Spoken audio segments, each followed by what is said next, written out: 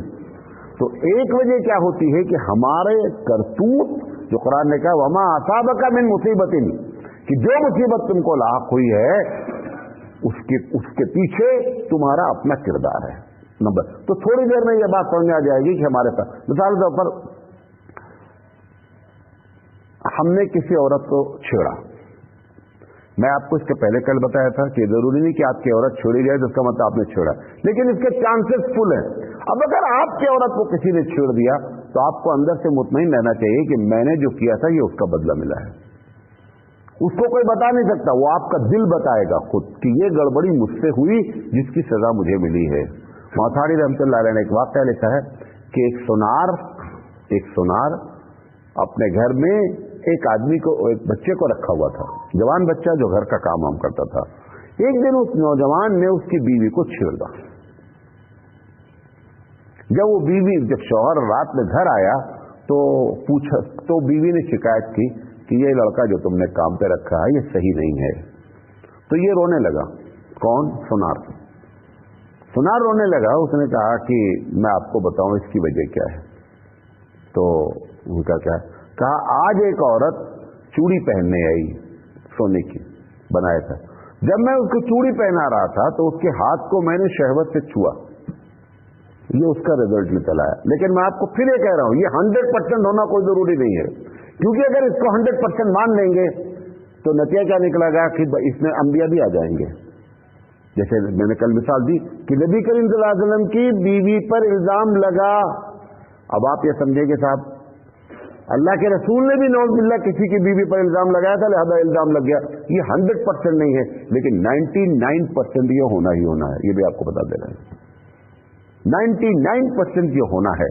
تو سبھی سبب بدلا ہو جاتا ہے اور کبھی سبب بن جاتا ہے۔ یہ تو آپ اپنی تھوڑی سی عقل دوڑائیں گے، اپنے دل سے سوال کریں گے، کھٹ سے جواب کیا ہو جائے گا، مل جائے گا۔ آپ ہم کو نہیں بتائیں گے کیونکہ اس کے بتانے میں شرم ہے، لہٰذا آپ مجھے نہیں بتائیں گے، لیکن آپ اندر سے سمجھ جائیں گے۔ اب بچی دو بات کہ بطور سزا اور بطور آزمائش۔ تو اس کا ایک چھوٹا سا فارمولہ ہے کہ یہ کیسے معلوم ہو کہ اللہ آزما رہا ہے۔ نمبر 1، اگر کسی آدمی کو مصیبت پر اس کے دماغ میں اللہ کے خلاف بات لاتا نہیں ہے، بولتا نہیں ہے، جیسے مثال طور پر ایک آدمی بیمار چل رہا ہے لگاتار، اب سوچتا ہے، اس کے والد سوچتے ہیں، گھر والے سوچتے ہیں کہ ہمارا ہی لڑکا ملا تھا بیماری کے لیے، اگر اس پر صبر نہیں کرتا، جزا فضا کرتا ہے، تو اس کا مطلب یہ ہے کہ یہ بطور سزا ہے، یہ آزمائش نہیں ہے۔ کیونکہ جتنے انبیاء گزرے ہیں، ان پر جتنے بھی مسائل آئے، انہوں نے اگر شکایت بھی کی تو کس سے کی؟ اپنے رب سے۔ لفظ شکایت بول رہا ہوں، لیکن انہوں نے کبھی بھی عوام سے، کسی سے کہ نہیں اتنی بڑی ہم پر مصیبت آ گئی، اللہ معلوم نہیں کیا کر رہا ہے، اگر ایسی کیفیت ہو رہی ہے تو یہ بطور سزا ہے۔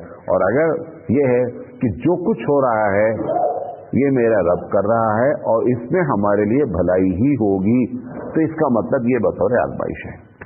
اگر جزا فضا ہوا، واویلا کیا، جیسے دیکھیں نبی کریم صلی اللہ علیہ وسلم کے بیٹے کا انتقال ہوا۔ تیسری چیز بتا رہا ہوں کہ یہ ہم انسان ہیں نا، ہم انسانی کمزوری کے دائرے کو کبھی بھی کراس نہیں کر سکتے، چاہے جتنے بڑے انسان بن جائے، ہم انسان ہیں۔ اللہ کے رسول صلی اللہ علیہ وسلم نے فرمایا کہ بھئی کسی کے مرنے پر آپ جو ہے نا واویلا نہیں مچائیں۔